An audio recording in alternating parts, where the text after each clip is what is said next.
Bonjour à tous et bienvenue. À l'époque, alors que j'étais jeune, mais déjà très charismatique et surtout avec beaucoup d'autodérision, j'ai eu ma première expérience au stade des Charmilles. C'est la première fois que je rentrais dans un stade et ce stade allait devenir pour moi comme une église où j'allais revenir tous les week-ends, le samedi ou le dimanche. Mais toujours est-il qu'en rentrant dans cette enceinte qui deviendra mon QG pour de nombreuses années, une chose me frappa. Quelque chose vraiment d'important, c'est déjà la nullité de Fabrizio Bullo et d'Alain Gaspo, mais surtout une odeur, parce qu'on va quand même être un petit peu sérieux dans cette capsule. L'odeur est celle de la pelouse. À cette époque pas si lointaine, jouer sur une autre surface semblait être une douce hérésie. C'est toujours le cas dans certains pays comme l'Angleterre ou l'Italie. Endroit où quand tu parles de gazon synthétique, notamment un anglais, c'est comme prononcer 8 ans à Genève.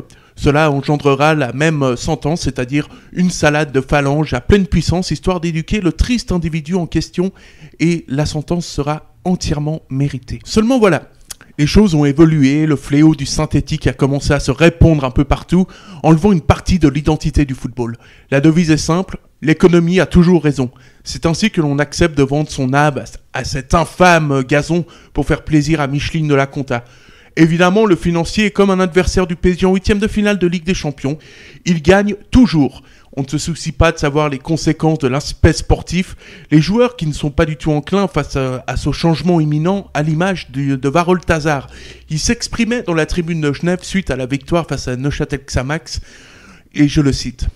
C'était un combat comme à chaque fois que nous évoluons là-bas. Le synthétique rend toujours le match plus compliqué pour moi, mais je suis content d'avoir pu inscrire le 2-0 et d'avoir pu permettre à mon équipe de s'imposer grâce à celui-ci. Alors évidemment, vous qui êtes en train de m'écouter, déjà merci beaucoup. Parce que, bon, si vous m'écoutez régulièrement, encore, c'est pas un merci, mais c'est un total respect. Parce que c'est vrai que c'est pas facile tous les jours, hein, donc déjà merci et peut-être bravo. Et si vous avez la chance de m'entendre régulièrement, vous savez que je ne suis pas le dernier à taper sur Servette quand il le faut.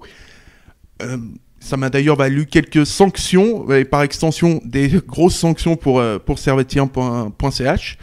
Mais quand je dis qu'elles sont méritées, en l'occurrence, je n'ai aucun grief contre Servette pour ce coup-là.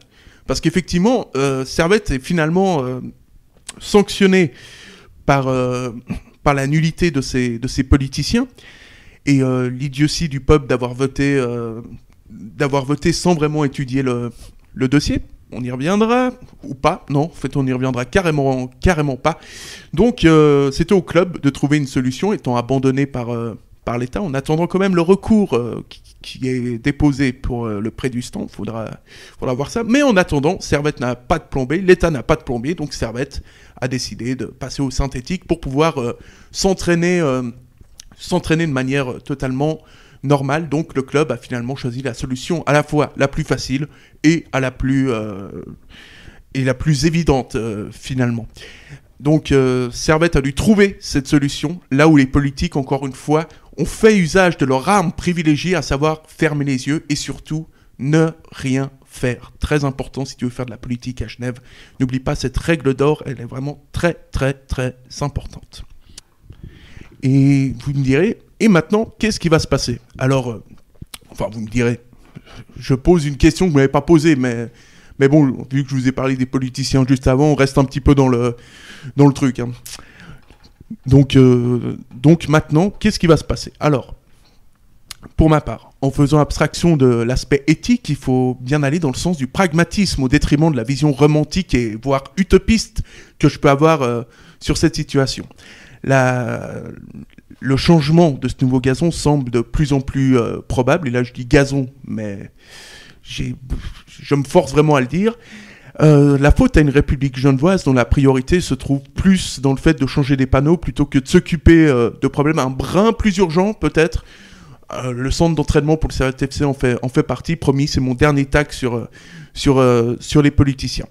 Néanmoins, pour revenir à l'actualité, sachez que la Fondation est plutôt contre ce changement de surface de jeu et qu'une réunion aura lieu cette semaine pour valider ou pas ce changement de gazon et pour conclure, pour terminer, une figure emblématique a un jour eu une réflexion que je vais me permettre de lui emprunter. Les évolutions ne sont pas toujours gages de bonnes idées. elles doivent être combattues quand ces dernières sont funestes.